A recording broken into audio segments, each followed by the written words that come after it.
Good morning. In this video, I'm going to go through the solutions to the two challenges you had last class, the simple snowman and the waving snowman. And I'll talk a little bit more about what you'll see in today's assignments. Okay?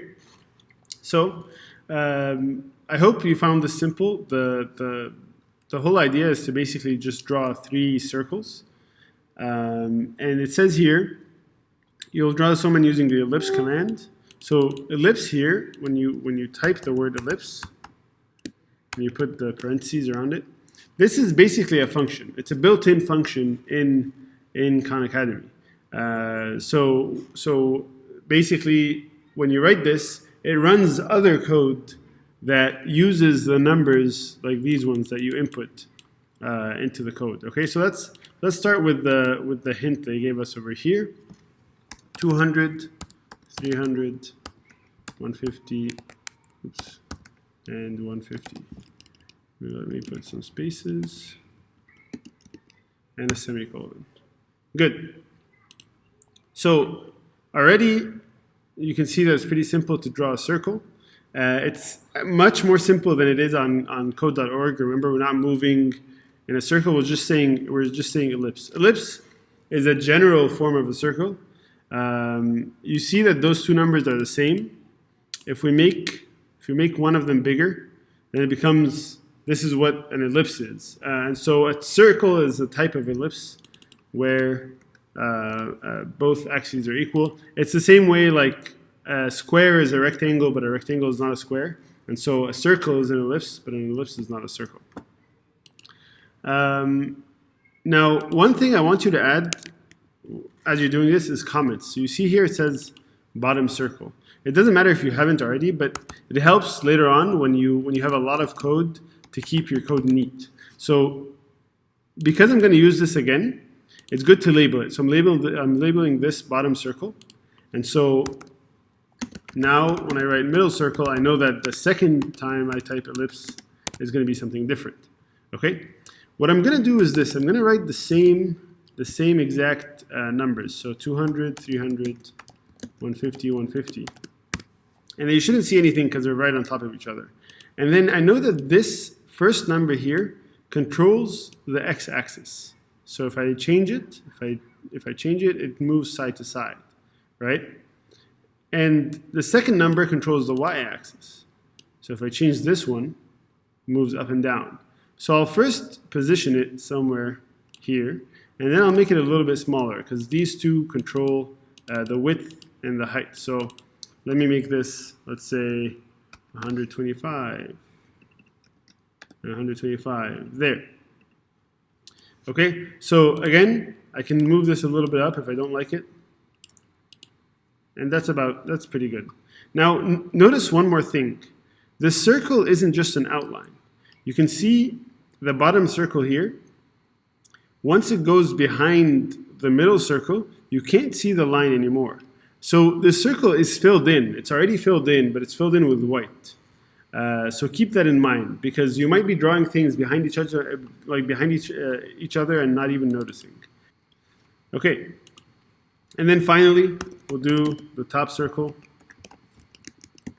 Let's do this ellipse. I'll put the same numbers in. Let's see if I can copy. Yep. Okay, I'll move it up a bit. Semicolon. Move it up a bit over here and then make it a little bit smaller. That's it, we're done. Notice that if you forget, let's say you forget a semicolon here, this guy comes up and it tells you what you're missing. Sometimes these errors are very misleading. Sometimes he says you're missing a semicolon or a parenthesis somewhere when the problem is somewhere else. And that's because finding where you made a mistake is not very easy to program. And so when you see this and you're confused, maybe try looking in different rows. Even though if I click show me where it goes right here, sometimes it's not the only problem. Okay? But so far so good. Notice that we can't switch them. Like the bottom one, the bottom circle is in the back, the middle circle is on top of it, and the top circle is on top of that one. That's why we can't see the line going through here. Okay? So we're done. Let's go on to the next one. So on the side here, we can just click on the next video, but I'm going to skip that because I've already watched it. I'm going to go to the Waving Snowman Challenge. So in the Waving Snowman Challenge, they want to start us off by drawing a rectangle for the floor. So the snowman is standing on something using the rect command. So this is basically stands for rectangle. Again, it takes 4 numbers, and we'll talk about what they are in a second. But they're saying you should add your rect command before the ellipse commands.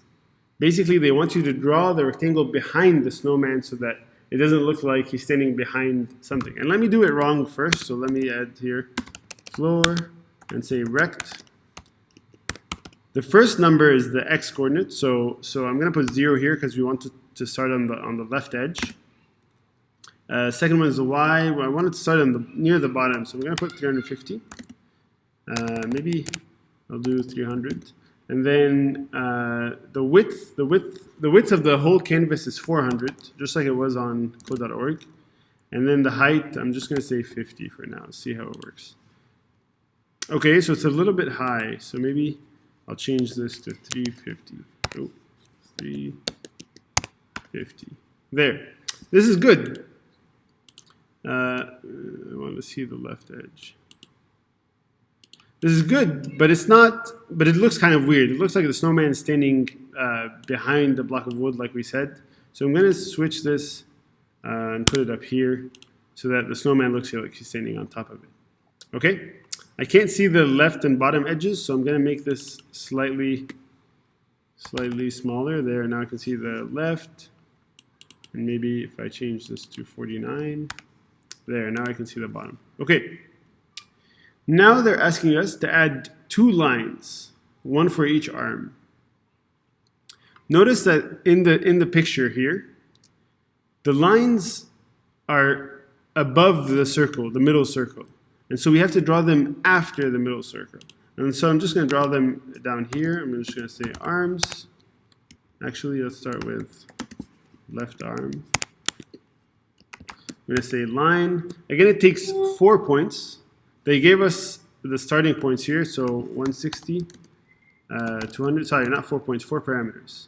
And x1 and y1 is the starting point, x2 and y2 is the ending point. I'm just going to put the same 200. And you can't, maybe you can see it, maybe you can't, but there's a tiny, tiny dot here. And then I'll slowly change, see? Slowly change this, so now I have an arm coming out, and then I can change this, and it's going up. There. That's the left arm. Well, I guess it's my left, not the snowman's left if he's facing me. And then I'll do the right arm.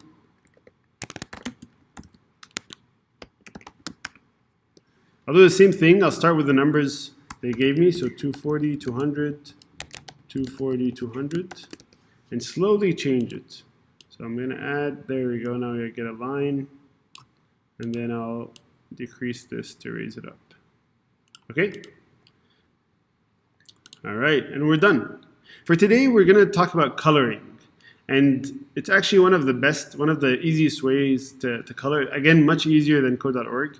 To color, all you have to say is fill, and then choose a color. And then every shape you draw after that color is going to be filled with the color that you chose. So let's say I say 100, 100, 50, 50. Boom, there's a red circle. If I change this color over here, the color of the circle is going to change. Okay? But then everything after it is going to be that same color, similar to how colors worked at code.org. Okay? Good luck. If you have any questions, please email me, and I'll see you on Zoom. Bye.